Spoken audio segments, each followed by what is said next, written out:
So, if you've been watching Lindsay Hansen Park, you may have seen her story from a couple days ago about a Mormon prophet who secretly made her his wife. So secretly, in fact, they didn't even tell Lindsay about it until much later. He let her know about his love for her by giving her some rancid jerky and then some chocolate.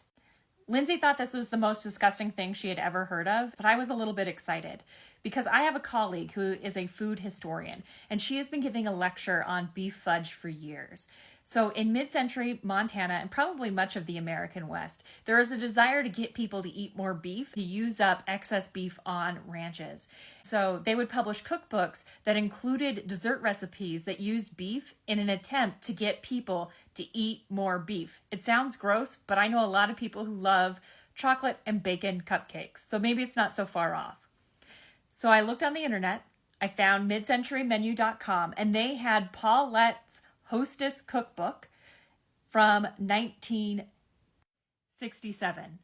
And not only that, they had the recipe in there for Florence E. West's beef fudge from Choteau, Montana.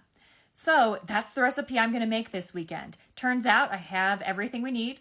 I have marshmallow fluff, I have evaporated milk, everything except for the roast beef. And then I tore into our last bag of chocolate chips this morning because I couldn't resist putting them in my lemon yogurt. So I'll make a quick trip to Rose Hours, our local grocery store, make up some beef this weekend, and then probably on Monday, I'll post a clip of making some beef fudge, and then I'll bring it to Sunstone so that we can see what people, including Lindsay, who's promised to try it, think. So give me a follow or check me out later, and we'll have people's live reactions to trying some beef fudge at Sunstone.